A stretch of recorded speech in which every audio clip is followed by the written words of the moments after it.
송지원 아나운서가 진행하는 KBS 창원 라디오 라이브 경남을 함께하고 계십니다.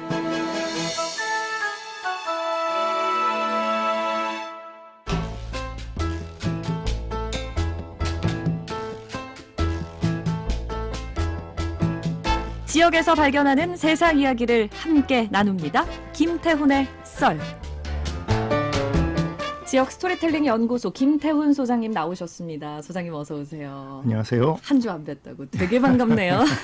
오늘의 퀴즈부터 소개해 주시죠. 네, 지방 분권과 탈수도권 정책을 위해 현재 부산, 울산, 경남이 하나가 되는 부울경 땡땡땡땡을 추진 중입니다.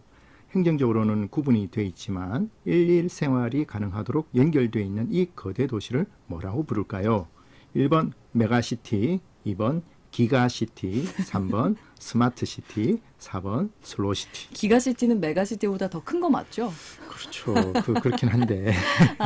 오늘 풀어주실 썰이 퀴즈랑 또 관련이 있지 않습니까? 네, 그 메가시티 그 프로젝트가 진행이 되면서 최근에 또 진주에서 도청하는 얘기가 나오지 않았습니까? 네. 그래서 오늘 경남 도청 썰을 한번 좀 풀어볼까. 맞아요. 했습니다. 이게 여러 가지 상황이 좀 맞물려 있는데 창원 특례시 일단 그렇죠. 출범했고, 특례시도 됐고, 부울경 메가시티도 추진이 되고 네네네, 있고, 맞습니다. 그렇다 보니까 상대적으로 진주 시민들이 좀 소외감을 느끼는 것 같아요.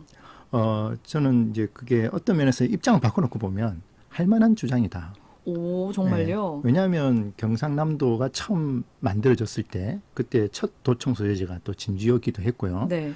정확하게 1896년도인데 이 해가 조선의 마지막 해입니다. 그러니까 고종 33년, 그러니까 34년 되는 해에 대한제국이 되거든요. 예.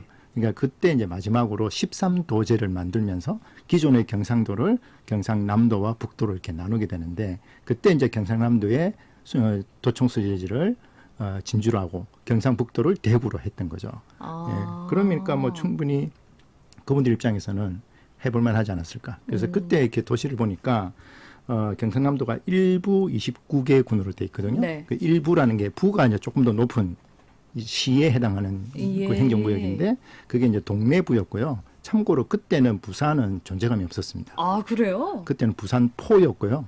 그 이제 일제가 들어오면서 이제 부산 항구가 커지게 된 거죠. 그래서 우리가 임진왜란 때도 보면 이제 동래성에서 이렇게 전투를 하지 않습니까? 네. 그래서 원래는 이제 동래가 짱이었죠. 근데 그 이게 시절에. 도청 소재지가 네. 일제시대 때 부산으로 한번 또 이전을 했다면서요? 맞습니다. 정확하게는 이제 1925년 4월인데요. 이거 지금 시기적으로 언제쯤일까 이렇게 보니까 우리가 3.1 운동 했던 게 1919년이잖아요. 네. 1919년 있고 이제 6년 뒤니까 어느 정도 이제 우리나라 사람들의 어떤 저항이 어느 정도 사그라들었던 그리고 이제 그분들 일본 사람들 입장에서는 뭔가 이제 세팅을 할 시기다. 이제 이런 어떤 전략적인 판단이 있지 않았을까 싶습니다. 그래서 보면 그 당시 이제 부산시청을 보면 그 부산시청 아니죠. 경남도청이죠. 경남도청을 새로 완전히 지어요. 네. 그 건물을 짓는데 그 건물이 지금도 남아 있습니다. 부산 내에 있어요? 예, 부산에 지금 남아 있는데요. 그 건물이 굉장히 좀 지금 봐도 굉장히 멋진 건물이거든요. 1925년도에 지을 때 그때 이제 지금은 뭐로 쓰고 있냐면 동아대학교 박물관으로 쓰고 있습니다. 아, 예. 그렇군요. 그래서 이제 부민동에 가보시면 이제 일종의 문화재처럼 쓸 수 있고요. 근데 이제 그 시대에 비슷한 시기에 이제 비슷한 건물들을 많이 지어요. 그러니까 일본식 건축물을 그렇죠. 말씀하시는 거죠? 공공 건물 같은 예. 경우에 우리 지금은 이제 철거를 했지만 경복궁에 중앙청이라고 있었지 않습니까? 네. 그게 조선 총독부 건물이었는데 그게 1926년도에 지어집니다. 그러니까 딱 1년 차이가 나죠. 예. 그리고 이제 지금도 비슷한 건물이 남아 있는 곳이 대전에 가면 대전 선화동에 충남도청이 있거든요. 그것도 1932년도에 지어집니다. 그때도 보면 다 진짜 비슷한 시기예요. 예, 그것도 비슷해요. 왜냐하면 원래는 충청남도가 공주가 도청 소재지예요. 네. 근데 이제 대전역을 새로 지으면서 도청 소재지를 이제 이전을 하면서 이제 투자를 많이 해서 이제 건물을 이제 지었던 거죠.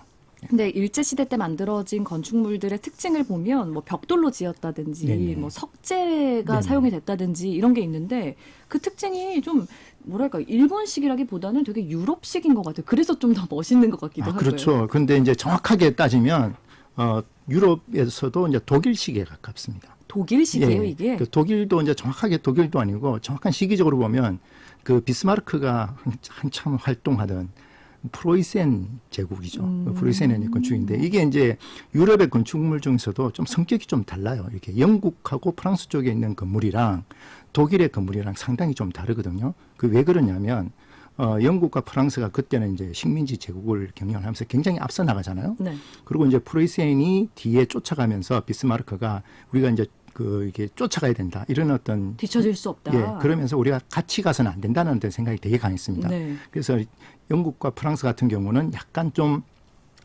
보편적인 어떤 디자인, 그러니까 문명의 어떤 개념을 많이 도입을 했다 그러면 이거 독일 프로이센 같은 경우는 좀 뭔가 다르게. 좀 우리 어떤 뭐랄까 이렇게 순수함. 그래서 이제 그리스에서 건축물을 가져와 가지고 프로이센만의 어떤 건축물을 만드는 거죠. 거기에서는 이제 프로이센 고전주의라고 부르는데 예. 딱 그 시점에 일본이 독일을 굉장히 벤치마킹을 많이 합니다. 아. 그 법도 그때 법을 이제 독일식 법을 다 가져왔고요. 예. 그래서 건축물도 그 건축물을 다 가져온 거죠. 그래서 뭐 서울역 같은 경우가 이제 베를린역하고 되게 비슷하게 닮았다든지 뭐 그런 것들을 많이 볼 수 있죠. 근데 이제 도청이 창원으로 이전한 게 이제 1983년이잖아요. 네네 맞습니다. 근데 궁금한 게 부산이 직할시로 승격된 게 60년대인데 네. 도청이 경남으로 오기까지는 꽤 많은 시간이 걸렸어요. 직할시로 승격된 게 63년도 1월 1일이거든요. 63년이었어요. 예. 그러니까 굉장히 오래 걸렸죠. 한 20년 넘게 그러니까요. 걸린 거잖아요. 근데 이제 그때 저도 이제 기사를 좀 찾아보니까 1965년도에 이미 도청을 이전해야 된다라는 어떤 요구들이 꽤 있었습니다. 2년 만에 그런 네네. 요구는 있었는데. 65년도에 이제 기사를 찾아보니까 11월 달에는 공화당의 구태희 의원 등 100인이 도청을 진주로 옮겨야 된다 하는 어떤 법률안을 제출을 했었고요. 예. 그다음에 한 달 뒤 민중당의 강성규 외 120명의 의원은 마산으로 옮겨야 된다. 아, 네, 그때 이미 이제 그때도 마산이냐 마산과 진주가 진주냐. 이제 경쟁이 붙었던 거죠. 근데 이제 이때가 지방자치 시대가 아니잖아요. 완전 중앙 집권적인 예, 시대였죠. 대통령도 뭐 투표로 뽑는 시대가 아니니까 모든 게 이제 관료들도 다 대통령이 임명하는 시대였기 때문에 어떤 지역의 요구 이런 것들이 그렇게 뭐 중요하게 받아들여지지 않던 시대였던 것 같습니다. 그래서 이제 비로소 이제 1981년도 5공화국 때 이제 도청을 이전한다는 계획이 확정이 되거든요. 예. 이때도 경쟁이 붙습니다. 마산이랑 진주가. 예, 마산, 진주, 함안까지 해서 창원까지 네 군데가 이제 경쟁이 붙었는데 네. 사실 이제 창원은 경쟁한다기보다는 그때는 시가 된 지 1년밖에 안 됐기 때문에 그냥 좀 가만히 있었죠. 발 한 번 좀 담그는 정도였고. 예, 예. 근데 이제 진주하고 마산이 굉장히 이제 열심히 유치전을 했는데 이제 진주가 이제 탈락한 이유는 너무 서부 경남에 너무 몰려 있다. 산업은 산업과 노동자 인구는 동쪽에 있는데 예. 그러니까 이게 진주 분들 이해해 줄 만한 거죠. 그러니까 약간 그 당시에도 균형 발전에 대한 얘기가 있었네요. 그래서 창원이 상대적으로 낙후돼 있으니까 창원을 도청으로 두자 했던 거예요. 그거에 아니라 창원의 요 동쪽에 공장이랑 인구가 많이 있으니 서쪽에 가면 오히려 지원을 못할 수가 있다. 아, 그래요. 예, 그러니까 이제 진주 분들의 어떤 서운함을 이해할 만하죠.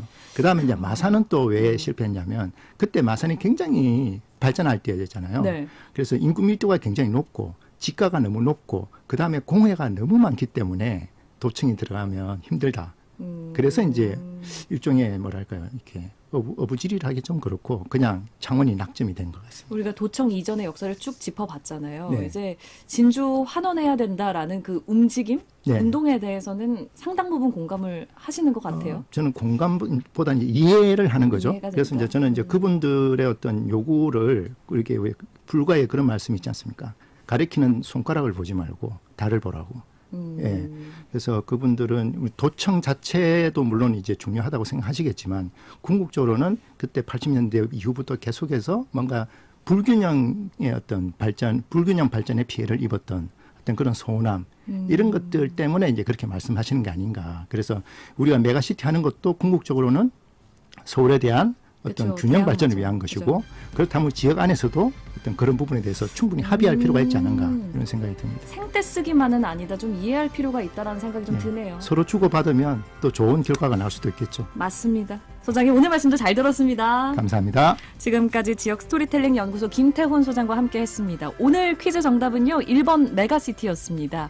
보내주신 분들 중에 당첨자 안내해드릴게요. 4993-2266-6850-5689-8055님입니다. 이 이외에도 많은 분들 감사드리고요. 저는 아나운서 송지원이었습니다. 라이브 경남 함께 해주셔서 고맙습니다.